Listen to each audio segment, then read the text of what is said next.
Bonjour à tous, moi c'est Léna et ici on parle de mariage et de vie de famille. Pourquoi? Parce qu'on a constaté aujourd'hui que rien ne va plus dans les mariages. Rien ne va plus, les mariages ne durent plus, les mariages ne fonctionnent plus correctement et on est en train de chercher à comprendre qu'est-ce qui ne va pas et aussi qu'est-ce qu'il faut faire pour que son mariage puisse réussir tout simplement. Parce que le mariage au départ, il a été créé par Dieu pour que ça réussisse. Il a été créé pour le bien de l'homme.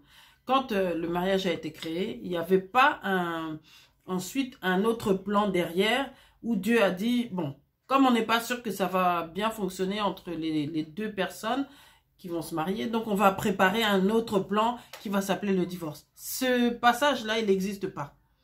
Ce passage n'existe pas. Mais par contre, le passage qui existe bien, c'est le passage où Dieu dit qu'il n'est pas bon que l'homme soit seul. Donc, comme il n'est pas bon que l'homme soit seul, c'est pour ça que Dieu a pensé bien de nous mettre dans un mariage, une fois qu'on est mature.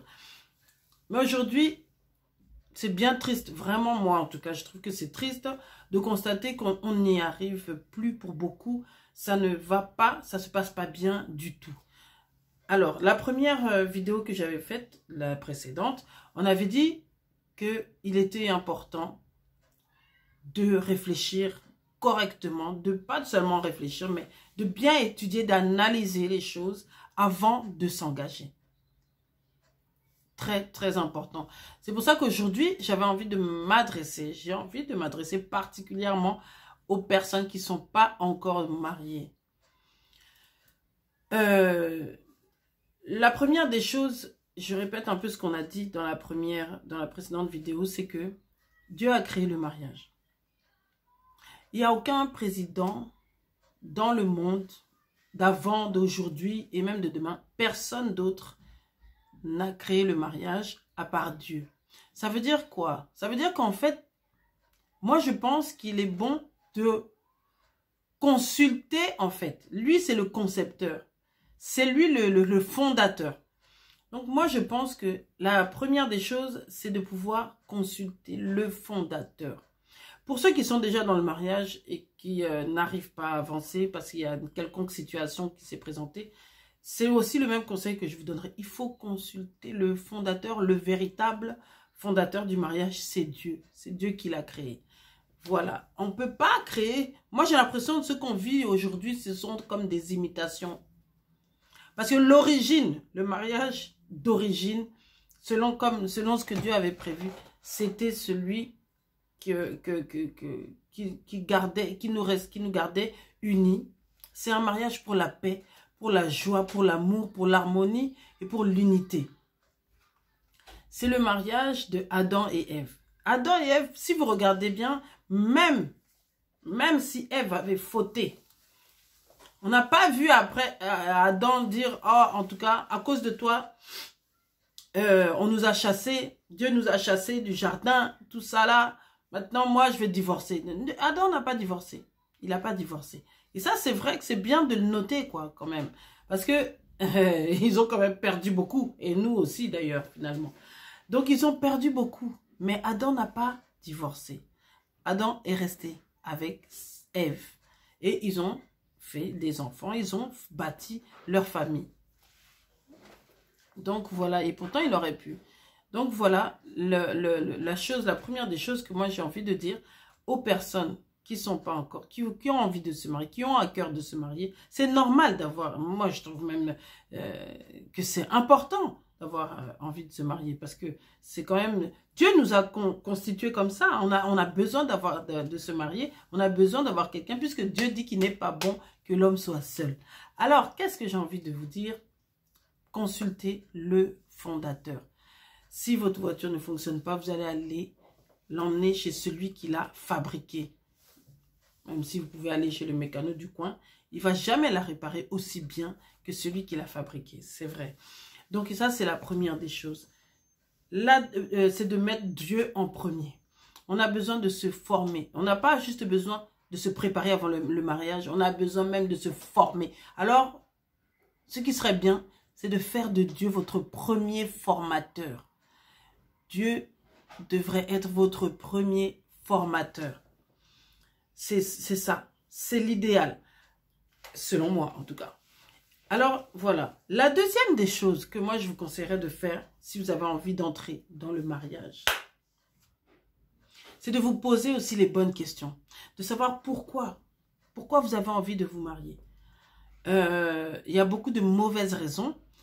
Ça, c'est des choses dont on entrera dans le détail. Il y a vraiment beaucoup de mauvaises raisons.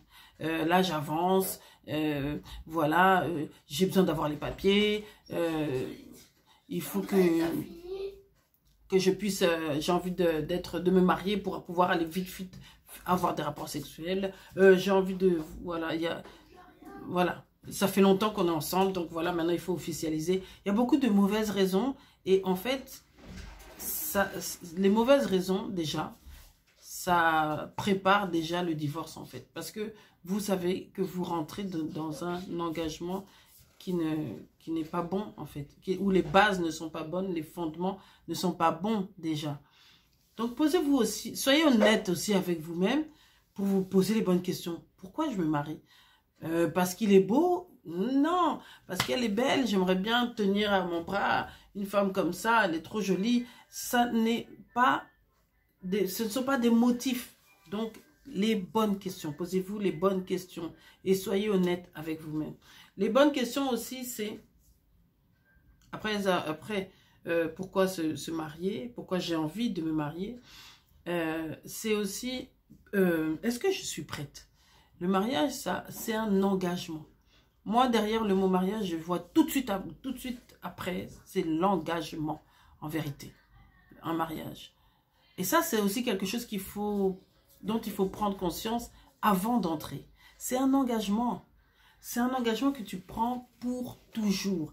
Donc, quand tu rentres déjà avec cette idée-là, tu te prépares pour toujours en principe. Et ça, c'est bien pour les deux, l'homme et la femme, bien sûr. S'il y en a un qui rentre avec une idée que, bah, de toute façon, il y a le divorce au bout, donc... il y a le divorce au bout, donc ouais, forcément, ça ne va pas marcher. Si l'un se dit, de toutes les façons, si ça ne marche pas, là, ça ne marchera pas. Le truc, c'est qu'il faut déjà partir, que les deux partent avec un engagement, avec l'idée d'un engagement. Et ça, tout ça, ça se discute. C'est pendant le temps de connaissance, en fait, de l'autre, qu'on regarde si on est sur la même longueur d'onde. Donc, la question, c'est de se poser, la question à se poser aussi, c'est de savoir, est-ce que je suis prête véritablement? Est-ce que j'ai compris de quoi il s'agit dans le mariage? Est-ce que je suis prête à m'occuper de quelqu'un? Dans le mariage, vous allez aller donner de vous. C'est beaucoup de dons de soi parce que vous vivez, peut-être que là, vous vivez seul chez vous, mais... là, vous serez plus seul. Et si vous allez dans le mariage, ça sera vraiment... Quand on veut que tout se passe bien, ça sera pour s'occuper de l'autre. D'abord de l'autre et après, quand vous allez avoir des enfants, ça sera pour s'occuper des enfants. Donc, en fait, est-ce que je suis prête à m'occuper d'une famille? Est-ce que je suis prête à m'occuper d'un homme? Est-ce que je suis prête à m'occuper d'une épouse? Vous voyez? Ça, c'est des questions que vous devez vous poser maintenant. Parce qu'il faut être honnête avec soi-même. Si vous n'avez pas envie de vous occuper de quelqu'un, il ne faut pas vous marier. Vous voyez? Quand je dis s'occuper de quelqu'un, c'est quoi? Ça veut dire donner de l'importance à la personne. Donner de l'intérêt à cette personne-là. Lui faire du bien. Voilà. Faire du bien. Être là pour alléger la personne. Être là pour faire du bien à l'autre. Et ça, c'est valable pour toi l'homme comme pour toi la femme. Mais sauf que c'est les tâches qui vont être différentes. Si toi, tu es une femme, tu as envie de te marier. Tu as envie de te marier pourquoi? Tu as envie de te marier pourquoi? Parce que quand tu vas te marier là-bas, ton homme, il attend quoi? En général, qu'est-ce qu'ils attendent? Ils attendent que tu t'occupes de lui. Ils attendent une femme qui va s'occuper de lui. Une femme qui va pouvoir... faire à manger parce que très souvent, lui, il ne sait pas faire à manger ou peut-être qu'il considère que, bon, voilà, il n'a pas tellement envie de faire à manger. Même si on est dans un monde qui évolue, hein, les mentalités, moi, je trouve qu'elles sont toujours les mêmes. est-ce que tu as envie de faire à manger pour ton mari? Est-ce que tu as envie de lui faire de bons petits plats, de le servir bien quand il va rentrer? Est-ce que tu as envie de ça? Tu vois? Mais ça va être les jours où tu seras fatigué et les jours où tu ne seras pas fatigué aussi. Donc, ça veut dire que c'est un rythme qui est imposé dans le mariage. Parce qu'il faut qu'on mange tous les jours, par exemple. Est-ce que tu as envie de donner? Il va te solliciter. Des fois, tu seras fatigué. Il va te solliciter. Là, il y a la vie conjugale. Est-ce que je suis prête pour la vie sexuelle? Est-ce que je suis prête pour ça? Hein? Tout ça, est-ce que tu es prête? C'est du concret. Ici, on parle là maintenant du concret. Est-ce que je suis disposée à faire tout ça? Donc, tu dois voir tout ça. Est-ce que je suis prête à prendre soin des enfants? Quand les enfants vont arriver, ça prend du temps. Les enfants, ça prend du temps et ça prend beaucoup d'énergie. Et ce que j'ai envie de te dire, c'est que en fait, tout ça, ça fatigue. C'est des choses que tu vas avoir à faire les jours où tu seras en pleine forme et les jours où tu seras fatigué, les jours où tu seras peut-être grippé ou que tu auras l'angine et tout. Il y a tout ça à faire. Est-ce que tu t'es posé la question de savoir, est-ce que je suis prête à faire tout ça pour quelqu'un d'autre que moi? Parce que si tu es chez tes parents, par exemple, et que tu es habitué à t'occuper que de toi, donc ça veut dire qu'il est grand temps de réfléchir à savoir si tu es prête à t'occuper de quelqu'un d'autre. Et le conseil que je peux te donner, si tu es chez tes parents et que tu as des frères et sœurs et tout ça, et que voilà, tu vis pas toute seule, chez tes parents, normalement, tu devrais déjà commencer à prendre le rythme. Tu devrais déjà prendre le rythme de prendre soin des autres. Ça veut dire, prendre soin, ça implique arranger la maison. Est-ce que tu es capable de tenir une maison propre, de prendre soin de la cuisine, prendre soin du salon, prendre soin de la salle de bain, des toilettes? Tout ça là doit être propre et bien tenu, tu vois. Donc, ça implique tout ça. Ça implique faire à manger. Et ça, je ne le dis pas seulement parce que tu es une femme. Mais quand même, c'est une réalité. Moi, il y a des femmes, il y a des hommes qui savent faire les tâches ménagères, ça c'est sûr. Mais la réalité, c'est que souvent, c'est nous les femmes. Il ne faut pas qu'on se voile la face. Est-ce que tu es prête? Ce que j'ai envie de te dire à travers tout ça, c'est qu'il y a beaucoup de choses sur le plan pratique qui t'attendent dans le mariage. Il faut que tu sois responsable. Est-ce que tu te sens assez responsable pour bâtir une famille? Bâtir ta famille, ça sera aussi prendre soin de ta famille. Ça sera aussi spirituellement. Prendre le temps de prier pour ta famille, d'encadrer ta famille de prière, de programmes de prière, tout ça là. Il faut que tu sois consciente en fait de tes responsabilités familiales. Donc, c'est ce que j'ai envie de dire à vous qui êtes jeunes ou moins jeunes, peu importe. Quand je dis ça, c'est-à-dire vous qui n'êtes pas encore entrés dans le mariage. Il faut commencer à réaliser tout ce qui vous attend. Donc, c'est tout ça. C'est toutes ces choses-là que vous allez devoir...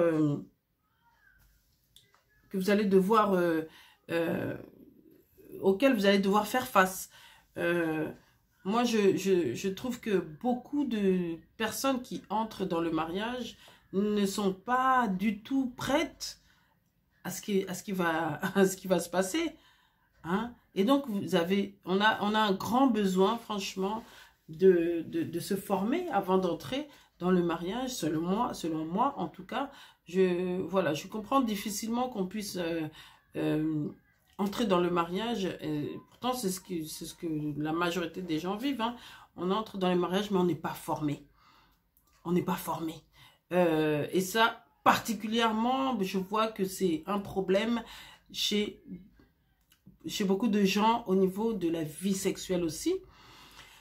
Il y a beaucoup de couples qui ne tiennent pas, beaucoup de jeunes couples, hein, des jeunes couples qui ne tiennent pas. Et on vous dira pas forcément pourquoi, mais en fait, ça ne tient pas. Beaucoup de choses ne fonctionnent pas au niveau du dialogue. Et surtout, donc quand je parle de dialogue, c'est pour parler de la vie conjugale, votre vie sexuelle. Là, il y a beaucoup de problèmes. Les gens n'ont pas ils savent même pas à qui poser leurs problèmes.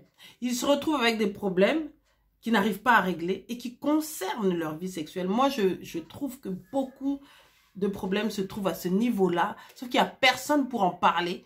Il n'y a personne à qui soumettre son problème et les gens se retrouvent dans des situations compliquées.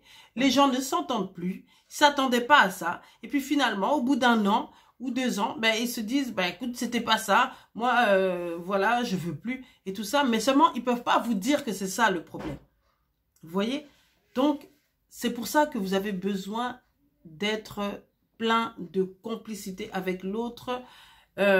Voilà, les personnes qui ont besoin d'entrer dans le mariage, je vous dis, prenez le temps de bien vous analyser vous-même, analyser votre caractère. Si vous savez que vous êtes quelqu'un vraiment d'impulsif, vous savez que vous avez des blessures intérieures, des choses que vous avez vécues du passé, vous avez besoin de guérir d'abord parce que vous n'allez pas emmener tout ça dans le mariage. Donc, en fait, tout ça, c'est pour vous dire que vous avez vraiment besoin de vous analyser déjà vous-même et aussi quand vous allez rencontrer la personne, vous avez besoin de l'analyser elle aussi. Et pour ça, ça va demander du temps de conversation. C'est comme ça qu'on devient amis et après dans le mariage, on fait de l'autre son meilleur ami. C'est parce que vous avez beaucoup causé, vous avez beaucoup bavardé, vous avez beaucoup échangé, vous vous êtes beaucoup...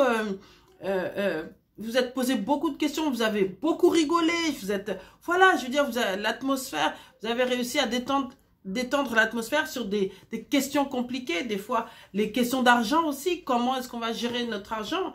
Il y a beaucoup de choses que vous devez voir avant de vous marier. Donc, en fait, aujourd'hui, c'était un peu ça. Et donc, toutes ces questions-là, on y reviendra en détail.